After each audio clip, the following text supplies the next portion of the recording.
सुनो जी, घर का काम करते करते मैं थक जाती हूँ। एक पल आराम नहीं मिलता। सुबह आपके रहते ही मम्मी जी और पापा जी को भी नाश्ता दे देती हूँ, फिर टिफ़िन बांधकर आपको देती हूँ। आप ऑफिस पहुँचते ही नहीं है कि इधर फिर से न फरमाइश शुरू हो जाती है। मगर ऐसा ही चलता रहा तो मैं बच्चों को लेकर मायके चली जाऊँगी, यह कह देती हूँ। फिर अपना और उनके खाने का इंतजाम खुद कर लेना। लड्डू बनाते हुए सोनी अपने पति अजीत से कहती है। अजीत बोला, लड्डू बना रही हो तो मीठा बोलो। ऐसा क्या हो गया कि मैं दफ्तर से आया नहीं कि तुम अपनी शिकायतों का टोकरा खोलकर बैठ गई। और काम अगर ज़्यादा हो गया है तो एक और काम वाली लगा दो। लो, ज़्यादा से ज़्यादा 3-4 हज़ार लेगी। सोनी बोली, फिर खर्चा नहीं बढ़ेगा। अजीत बोला, तुम अपने फिजूल खर्चे कम कर लेना, पर मुझे ये परेशानी मत बताया करो। अगर उनके लिए कोई दूसरा इंतजाम होता तो मैं तुम्हारे कहने से पहले कर देता। मुझे भी कोई शौक नहीं है रोज़ के प्रवचन सुनने का जिसका कोई फ़ायदा ना हो। इतना कहकर अजीत कराने चला गया। अजीत के जाते ही सोनी की सास कामिनी जी आई और बोली, बहू, जब तुम इस घर में आई थी तो मैंने सोचा मेरे बेटा हमारे साथ उठता बैठता नहीं, तुम्हारे साथ रहकर शायद उसके मन में दया की भावना जागेगी, पर तुम तो उसे और हमारे खिलाफ कर रही हो। आखिर इस पर मैंने तुम्हें क्या कमी होने दी? कल तक ये घर और बेटा सब मेरा था। मैं इस घर की महारानी से कम नहीं थी, पर सब कुछ मैंने तुम्हारे हाथों सौंप दिया। तुमने ये कैसा सिला दिया? आखिर हम कौन सा फरमाइश तुमसे करते हैं?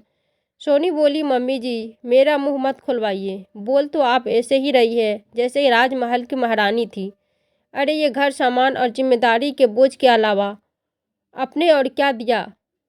और क्या मैं गलत कर रही हूँ? इनके ऑफिस जाते ही आप दोनों चाय की फरमाइश नहीं करते।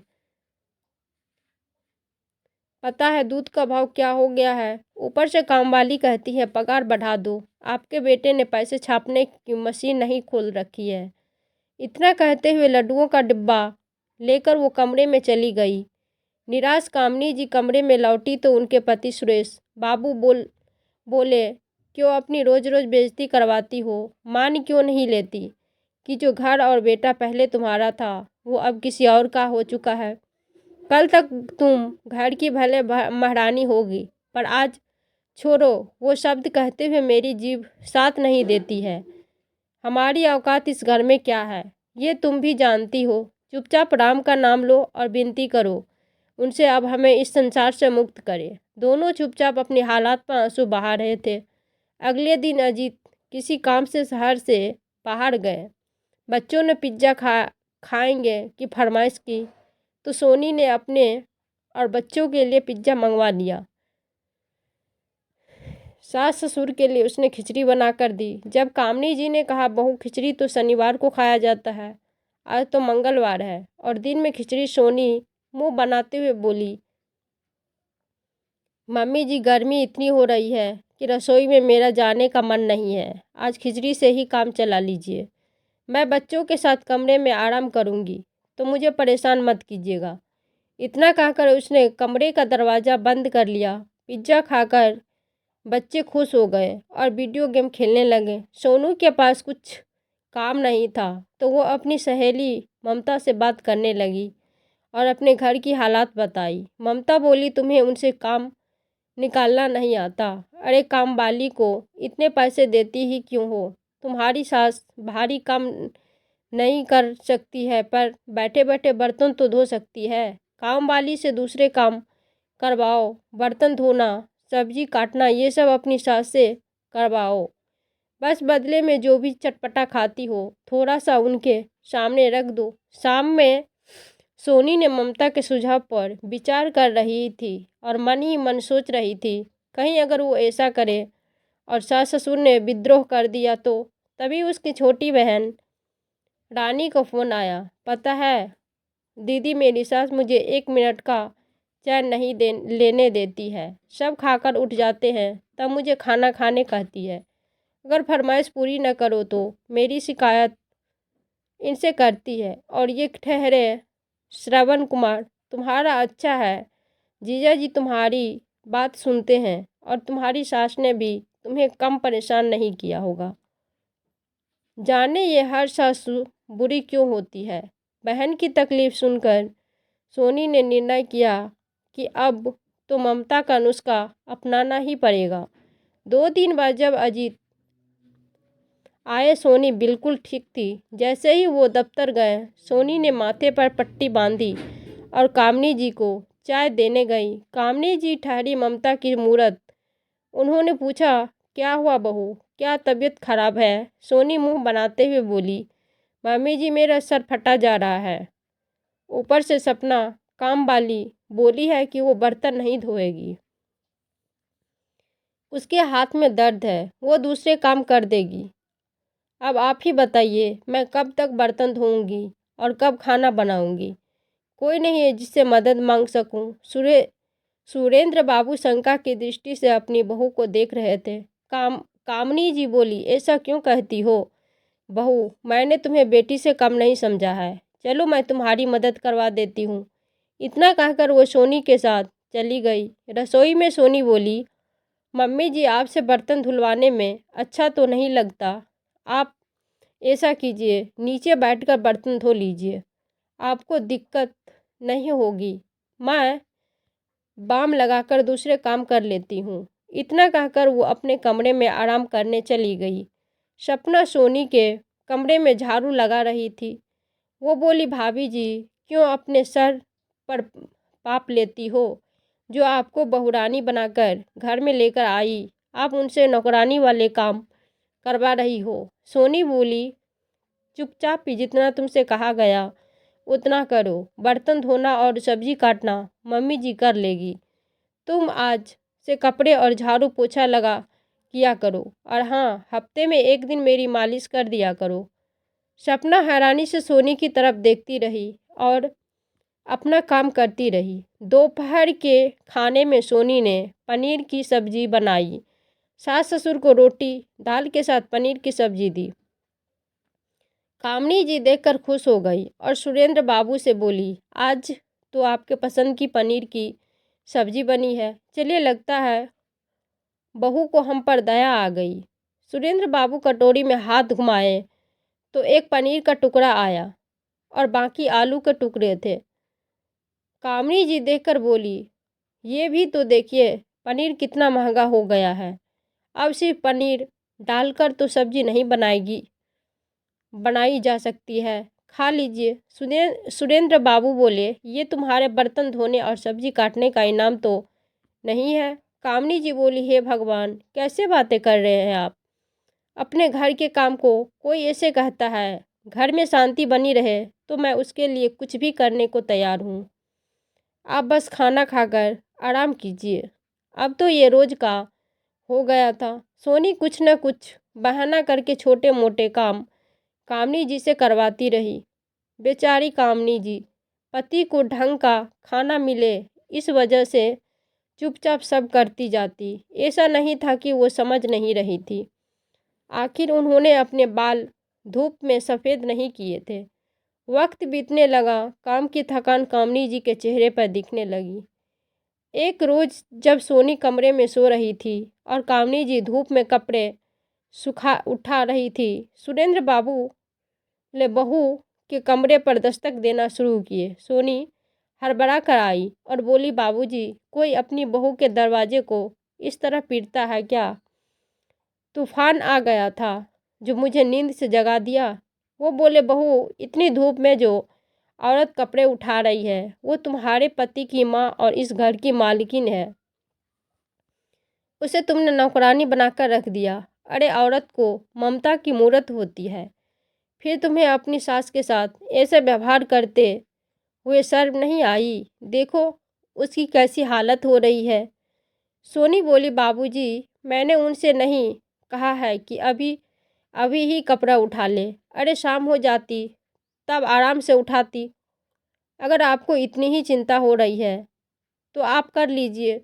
वैसे भी पूरे दिन पलंग ही तो तोड़ते हैं। इतना कहकर वो कमरे में चली गई। सुरेंद्र बाबू ने कामनी जी की मदद की और सारे कपड़े चारपाई पर रख उन्हें कमरे में ले गए और बोले, अगर तुमने मेरी बात नहीं मानी तो मैं आज से खाना पीना छोड़ दूंगा। तुम्हारी ऐसी हालत अब मैं नहीं देख सकता। चुपचाप से थोड़ी देर आराम करो। अगर बीमार पड़ जाओगी तो ना तो बेटा दवा खाने ले जाएगा और ना ही बहू तो दो दो रोटी देगी। समझ रही हो मैं क्या कहना चाहती हूँ? कामनी जी चुपचाप पसीना पोंछते हुए चारपाई पर लुढ़क गई। रात हुई बेटा, खाना पीना खाकर जब मोबाइल लेकर आंगन में बैठा तो सुरेंद्र बाबू उसके पास गए और सारी बातें बताई। अजीत बोला, क्या माँ अपने उम्र में काम नहीं करती थी और ऐसे भी बुढ़ापे में थोड़ा बहुत काम करते रहना चाहिए।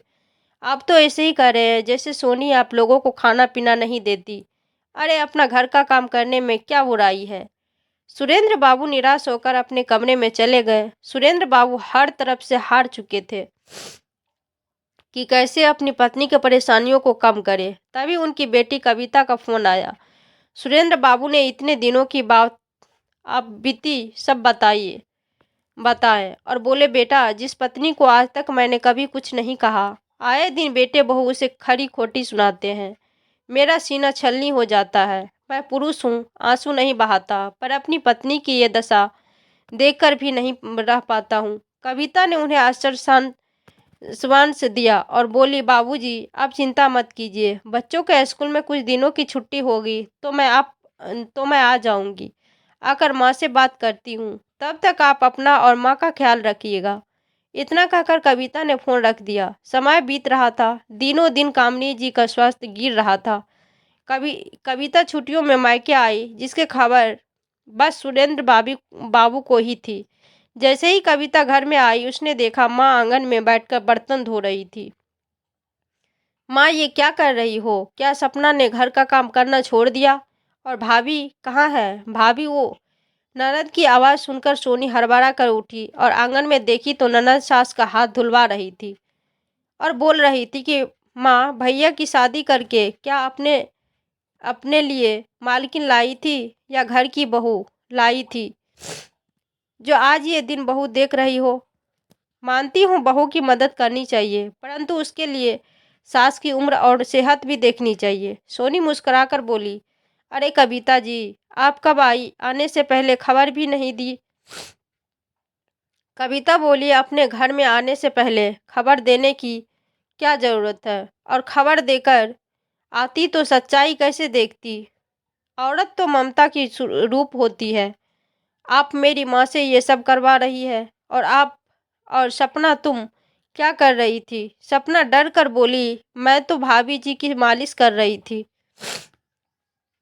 कविता बोली, वाह, जिसका घर है वो बर्तन धो रही थी और बहू मालिश करवा रही है। क्या जमाना आ गया है। अरे भाभी, कुछ तो शर्म करो, भगवान से डरो। कल को आपकी भी बहू आएगी और आपसे ये सब करवाएगी तो कैसा लगेगा? सोनी बोली, घर आते ही आपने कलह शुरू कर दिया। हाँ, आप तो बोलोगी। आपकी माँ जो है कोई बहू की तकलीफ कहाँ देखता है। कविता बोली, भाभी मैं ये नहीं कहती हूँ कि हर बहू बुरी होती है, पर हर सास भी बुरी हो ये भी जरूरी नहीं। किसी और की सास अगर बुरी है तो क्या मेरी भी माँ बुरी हो गई जो आप उनके साथ ऐसा व्यवहार कर रही हो? इतना कहकर कविता कामनी जी को कमरे में ले गई। बेटी को लाड करते हुए कामनी जी बोली, तुमने आने की खबर भी नहीं दी और ये क्या अकेली आ गई? दामाद जी और बच्चों को नहीं लाई? कविता बोली, माँ अगर मैं तुम्हारे दामाद और बच्चों को लाती तो वो तुम्हारी ये हालत देखकर क्या सोचते? माँ, बहू की माँ बनना अच्छी बात है, परंतु बहू को अपनी मालकिन तो मत बनाओ। और बाबूजी एक बात बताओ, एक कि इस सब के दोषी भैया भाभी के साथ आप और माँ खुद है। इधर सोनी ने फटाफट अजीत को फोन किया। अजीत भी दफ्तर से जल्दी लौट कर आया। सोनी सबके लिए चाय लेकर आई तो अजीत बोला, मैंने सुना घर में आते ही तुमने सबकी क्लास ले ली। कविता बोली, अच्छा, और आपको दफ्तर तक खबर पहुंच गई? फिर तो माँ की जो हालत है वो भी खबर आपको होनी होगी, या फिर आप माँ की परेशानियों से अनजान है। अजीत बोला, तुम कहना क्या चाहती हो? कविता ने पूरी बात बताई। अजीत बोला, तो घर के कामों में अगर माँ अपनी बहू की मदद कर देती है तो तुम्हें क्या तकलीफ है? माँ बेटी की मदद करे तो मदद और बहू की मदद करे तो गुलामी। कविता बोली, मुझे शर्म आ रही है कि आप अपनी माँ की तकलीफ जब नहीं समझ पा रहे हैं तो आपकी पत्नी कैसे समझेगी? बाबूजी, आप ये भूल गए कि ये घर, ये परिवार आपने अभी अपने दम पर खड़ा किया था। फिर आप अपने बेटे बहू की गुलामी कैसे कर सकती है? मेरी सास भी मेरे साथ रहती है। मेरी हिम्मत नहीं होती कि मैं उनसे कुछ कह सकूं, क्योंकि मैं जानती हूँ आज के बुजुर्ग भी अपने अधिकारों प्रति सजग है। जब तक वो न चाहे अपनी संपत्ति का एक टुकड़ा भी अपने बच्चों को नहीं लेने देंगे। अगर मुझे मेरा अधिकार चाहिए तो मुझे जिम्मेदारी भी तो उठानी होगी, पर यहाँ तो जिम्मेदारी उठाई नहीं जा रही बल्कि बुजुर्गों को दी जाती है। अजीत बोला, कविता, तुम हमारे घर की शांति भंग कर रही हो। अपने घर की बात अपने घर में रखो। कविता बोली, नहीं, ये घर भी मेरा है और मेरा भी इस घर पर अधिकार है। सोनी बोली, अब आई असल बात जुबान पर। ये कहिए कि आपको घर और संपत्ति में से हिस्सा चाहिए। कविता बोली, मुझे भगवान का दिया सब कुछ है। मुझे मायके की संपत्ति और घर की हिस्सा नहीं चाहिए। अगर मेरे माता पिता के साथ ऐसा व्यवहार रहा तो शायद मैं आपको पूरी संपत्ति लेने नहीं दूंगी। बेटी की बातों को सुनकर सुरेंद्र बाबू को साहस आया। उन्होंने कहा, कविता सही तो कह रही है बहू। अब तुम हमारे बारे में इतना सोचती हो तो मैं सोचता हूँ अपनी सारी संपत्ति बेटी के नाम ही कर देता हूँ। कविता हैरान होकर सुरेंद्र बाबू की ओर देखने लगी। सोनी बोली, बाबूजी, आप ऐसा कैसे कर सकते हैं? सुरेंद्र बाबू बोले, हाँ बहू, क्योंकि तुम तो अपनी सास को सास नहीं नौकरानी समझती हो। फिर मैं क्यों दूं तुम्हें अपनी संपत्ति? तुम्हारा पति कमाता है और तुम तो कह रही थी कि तुम हमें पाल रही हो। ऐसा करो, अपने पति और बच्चों को ले लो और जाओ, दूसरे घर की रानी बनो। अजीत चुपचाप था। कामिनी जी बोली, बेटा, तुम कुछ नहीं बोलोगी?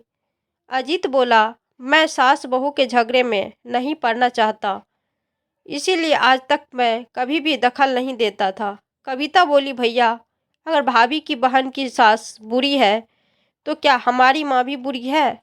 क्या आपने देखा कभी माँ को भाभी के साथ गलत व्यवहार करते हुए? फिर ये हमारी माँ के साथ ऐसा व्यवहार कैसे कर सकती है? 2-3 दिन तक घर में शांति छाई रही। कविता अपने पिता को से बोली, बाबूजी, मुझ पर मेरे सास ससुर और पूरे परिवार की जिम्मेदारी है।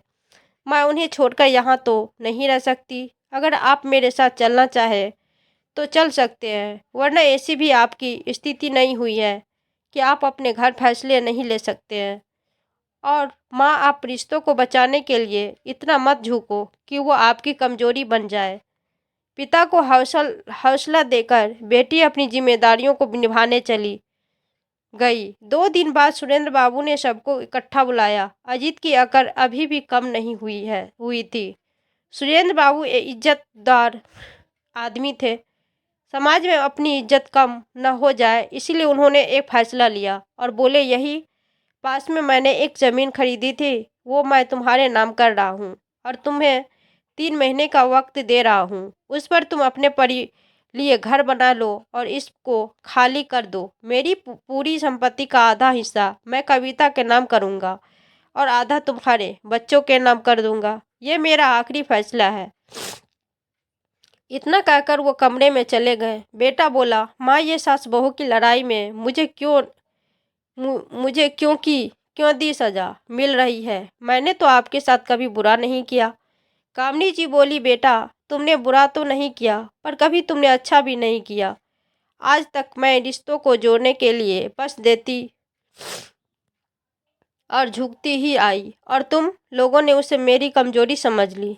अब मैं तुम्हारे कोई मदद नहीं कर सकती, मुझे माफ़ करो। तभी सपना बोली, माँ जी, मैं भी भाभी के साथ काम नहीं कर सकती। उनके साथ काम करके मैं भी कहीं न कहीं पाप की भागीदार बन गई।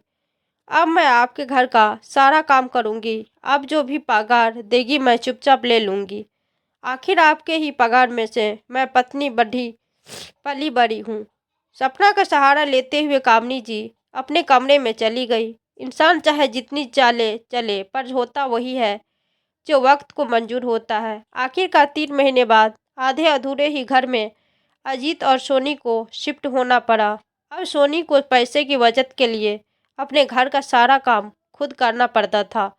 सुरेंद्र बाबू ने सपना के पति को भी अपने घर पर काम लगा दिया। अब वो बागवानी की देखभाल करता और बाहर के सारे काम भी करता।